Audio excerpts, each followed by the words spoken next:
Pemirsa CNBC Indonesia, Anda menyaksikan Energy Corner on Location bersama saya Safrina Nasution. Kali ini sangat spesial karena kami sudah berada dalam rangkaian acara Indonesia International Geothermal Convention and Exhibition dari Jakarta Convention Center secara langsung. Dan saat ini sudah hadir bersama saya Direktur Utama Pertamina Geothermal Energy, Bapak Julfi Hadi. How are you Pak Julfi? Baik. Terima kasih Safrina. Senang sekali kembali bertemu dengan Pak Julfi. Senang CNBC bisa datang ke IGC ini karena it's very important geothermal conference for Indonesia. A very important geothermal convention for Indonesia, dan kita kan sekarang sedang berada di booth-nya PGE ya Pak ya. Ini banyak sekali yang di showcase ya Pak ya, dan begitu menarik tidak hanya mengenai geothermalnya saja tapi juga ada beberapa yang juga menarik perhatian saya. Ada coffee, ada ruangan ini. Bisa jelaskan apa yang ingin di showcase PGE di convention exhibition tahun ini Pak? Iya, jadi continue untuk memajukan geothermal, kata-katanya adalah kolaborasi. Jadi kalau Safrina ngeliat booth di IGC, we are different than the other. Yang lain kebuka, kita ada small meeting room. Yes. This is business matching room. Oh. Ya. We want to push our value creation di teknologi dengan project cogeneration kita. Kita ada proyek-proyek terbaiknya, pipeline-nya geothermal Indonesia di Aceh yang kita tanda tangan di EBTK Connect, Selawagam, Bukit Daun, Kota Mubagu. Kita juga ada secondary product of great opportunity untuk geothermal yang sebelumnya untouched. Karena kita punya pilot project green hydrogen di Ulu Bulu. Nah itu beberapa opportunity yang kita mau kolaborasi, test the market di IGC ini. Kalau di belakang sini tentunya adalah produk-produk geothermal di lapangan ya, from the community. Dengan adanya coffee, dengan adanya banyak macam bisnis di lokal yang kita buat, mereka menjaga project kita. Ya, mereka menjaga, mereka buy in, mereka happy, dan kita social issues, alhamdulillah dari 6 project kita tidak ada sama sekali social issues. Kira-kira begitu, Sabrina. Jadi semakin jelas komitmen dari PGE yang berusaha ditampilkan ya di convention dan exhibition geothermal ini. Kita ada 2 presentasi. Ya. Satu saya kemarin memperlihatkan growth kita menuju kemana dengan jelas. Hari ini operation director kita akan present pada saat ini jam 9 untuk memperlihatkan apa saja secara teknikal yang kita kerjakan untuk meng-create value tadi. Oke. Dan booth ini. Tentunya karena Anda tadi sempat berbicara mengenai growth dan kedepannya roadmap-nya dalam hal PGE ini, kita ketahui Pak Julfi rencana usaha penyediaan tenaga listrik 2021 sampai 2030 yang disampaikan oleh PLN ada target Pak. Itu penambahan pembangkit panas bumi 3,3 gigawatt sampai tahun 2030. With that means additional penambahannya 450 megawatt per tahun ya Pak ya. Bagaimana peran PGE sendiri untuk mencapai target tersebut? Is it an optimistic target? Ya. Mungkin saya one step backwards ya, tadi kita bicara sebenarnya itu kecil buat Indonesia. Ya, cuman pada saat ini growth dari geothermal itu very slow. Ya. Nah, dari sinilah PGE membuat program dan setup untuk growth-nya. Kalau optimis, we are very optimistic. Yeah, we have the 35 years experience, we have the finance untuk itu, dan target bisnis kita adalah base load geothermal industrialization di Sumatera dan Jawa. Jadi secara itu tentunya very penting sekali strateginya untuk PGE maju. Ya.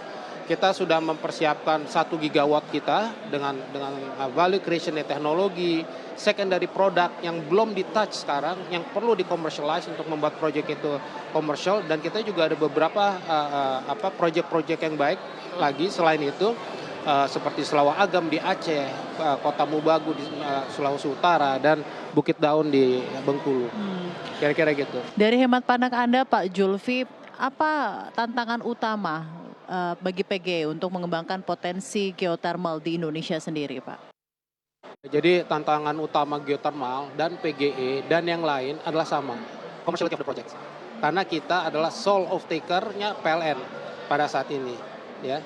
Jadi bagaimana solusinya? Kita ada 2, Safrina. Dan saya present kemarin very clear, dan our dear operation juga very clear. We have fine-tune our business model. Ada 2 value creation yang kita lihat, adalah nomor 1 teknologi.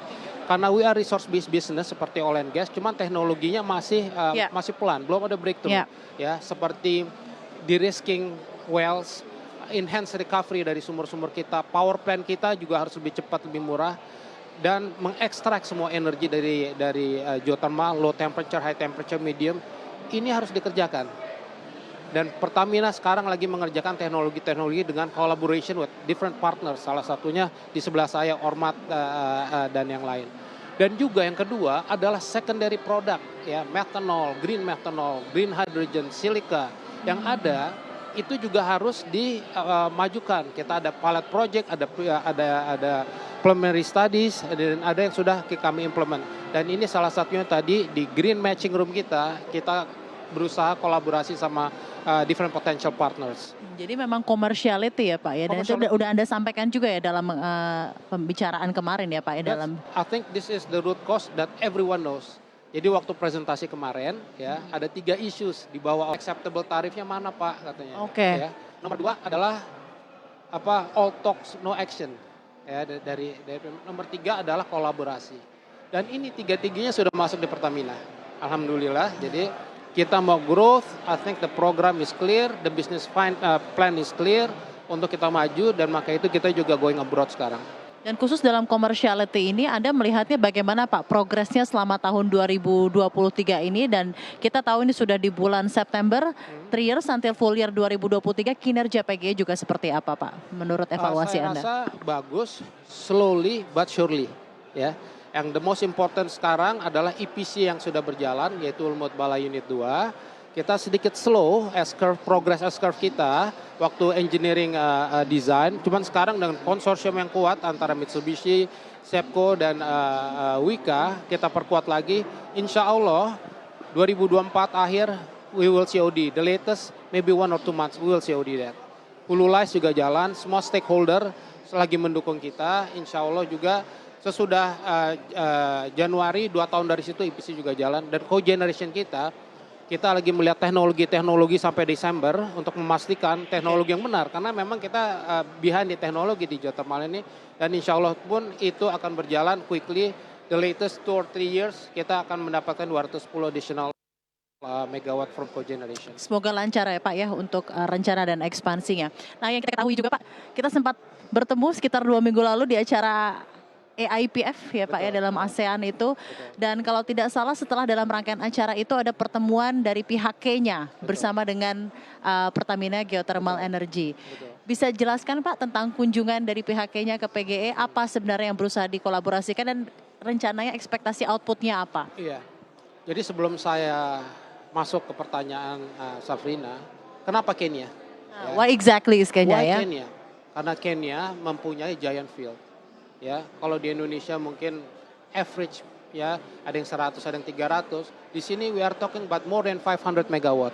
Ya, production mereka sekarang 900 megawatt dari satu lapangan namanya Olkaria. Jadi dari segi resource, they have a good resource. Dan kita juga melihat government-nya juga kontribut banyak sekali untuk memastikan geothermal itu bisa maju, termasuk government drilling. Jadi dengan itu kita mulai dengan G2G dari Pak Jokowi mengunjungi mereka, ya. Dari G2G turun ke Menteri SDM yang menunjuk GDC waktu itu, dan sekarang PGE untuk maju di Kenya. Di Kenya sendiri 2 bulan yang lalu kita sudah tanda tangan MOU dengan IPP namanya Agil. Oke. Ya, untuk project namanya Longonot, one of their top project. Ya, katanya lebih dari 500 megawatt yang kita sudah lihat secara preliminary, dan first step-nya adalah 140 megawatt. Kita sudah akses data sekarang. Insya Allah by the end of the year or latest first quarter kita akan have definitive contract sama Agil. Dan untuk Suswa dengan GDC yang tadi saya bilang, mereka datang sini, Safrina. Oke. Menterinya datang sini seminggu yang lalu dengan CEO-nya dan beberapa wamennya, untuk memastikan kita bisa maju. Dan alhamdulillah depan Pak Menko kami juga sudah tantangan NDA, dan sekarang juga sudah on proses dengan NDA, dan juga insya Allah first quarter latest kita udah have a more definitive contract and move forward on Kenya. Kira-kira begitu. Bagaimana Anda melihat economic and logistic cost dari kerjasama ini dalam hal kan tentunya geothermal yang ada di Kenya and it's geographically obviously not close from Indonesia. Bagaimana dalam hal teknis Anda menjawab ini, Pak? Ya, jadi logistic cost, geothermal cost itu adalah salah satu reason kenapa kita mau lihat Kenya. Kalau Oke. dari preliminary talk ya, drilling cost mereka di bawah Ya. ya. Kalau kita seandainya 6 juta dia klaim dengan depth yang sama, dia klaim almost half ya, almost half. Oh, oke. Dan total overall cost-nya juga. Iya iya, Jadi Pak. the first thing kita mau lihat adalah kita meng-exchange people. Oh, Ya, oke.